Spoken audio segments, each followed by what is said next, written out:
Hi, welcome to the 5th video in this series. To understand it fully, you really need to have seen the first 4. In those videos, we showed you how to play a minor pentatonic scale in the key of E minor and a major pentatonic scale in the key of C major. What we're going to do now is show you how to play those scales in different positions so that you can play in different keys. First of all, let's have a look at the notes that we've labelled up on this first string. Now, what you will notice is there are some notes where there are gaps between them. Now, these are the notes which are sharp or flat. So let's have a look first of all at these two notes here, C and D. The note in between them has got two names. It can be either C sharp or it can be D flat.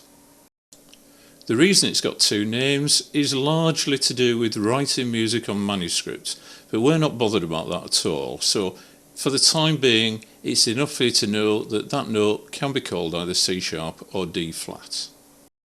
So the rule is sharp means one semitone or one fret higher than a note, and flat means one semitone or one fret lower than a note. So the note between F and G will be F sharp or it will be G flat. In video 1 we started the scale on this note here, an E note, which is on the 12th fret and on the first string, and over the space of the first 2 videos we looked at a minor pentatonic which looked like this. So what we've established is that it's an E minor pentatonic because it starts on an E note. We could just as easily have started on a D note and then it would have been a D minor pentatonic. In the same way, we could have started on this note, the G note, kept the pattern just the same, and it would have become a G minor pentatonic. So that gets you playing in all the minor keys. What about the major keys? Well, the principle is exactly the same.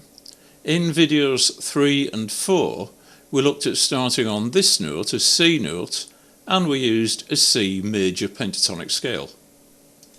If instead we'd started on this note, a D note, and kept the pattern exactly the same, it would have become a D major pentatonic scale. So hopefully that now gets you playing in all the major keys as well. Now, this is where it gets complicated. What we're going to do now is we're going to combine the minor pentatonic and the major pentatonic into one big composite scale.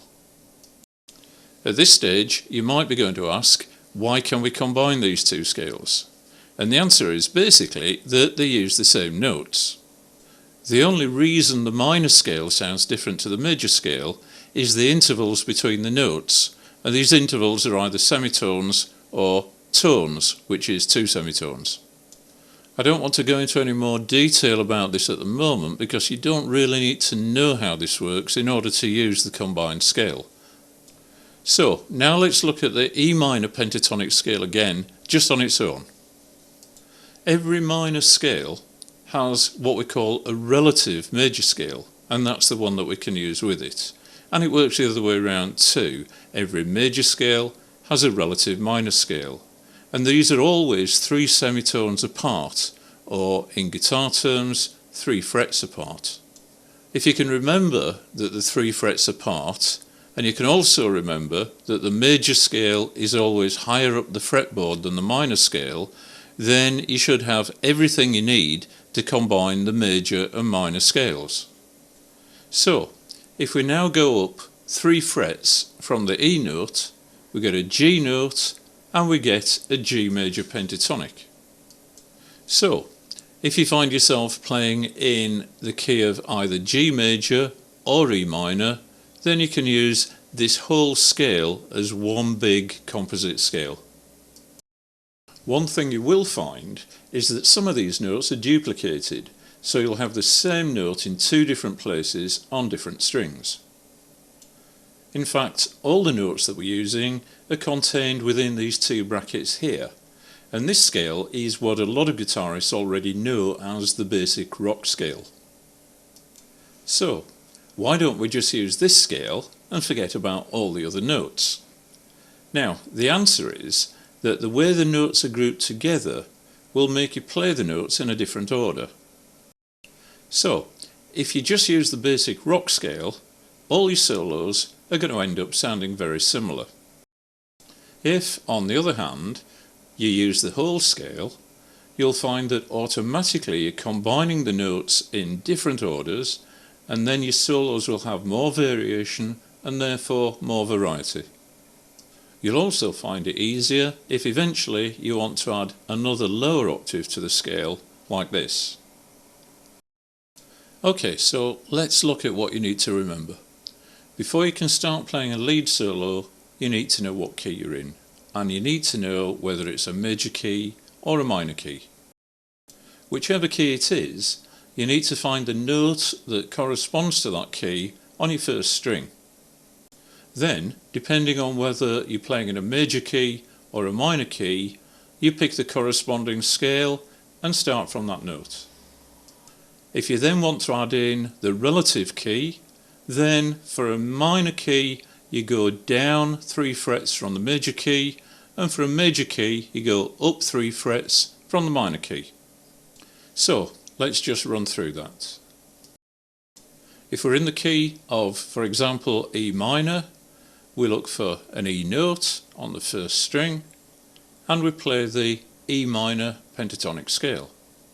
If we want the relative major, we go up 3 frets from the minor scale, find a G note, and we add in the G major pentatonic.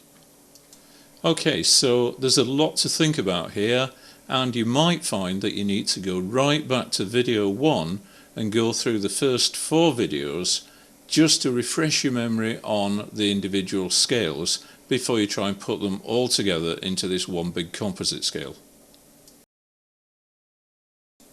In the videos that follow this one, we'll be showing you some tricks to improve your lead playing, some tips to help you build up some speed, but we'll also be going on to chord playing and rhythm work as well.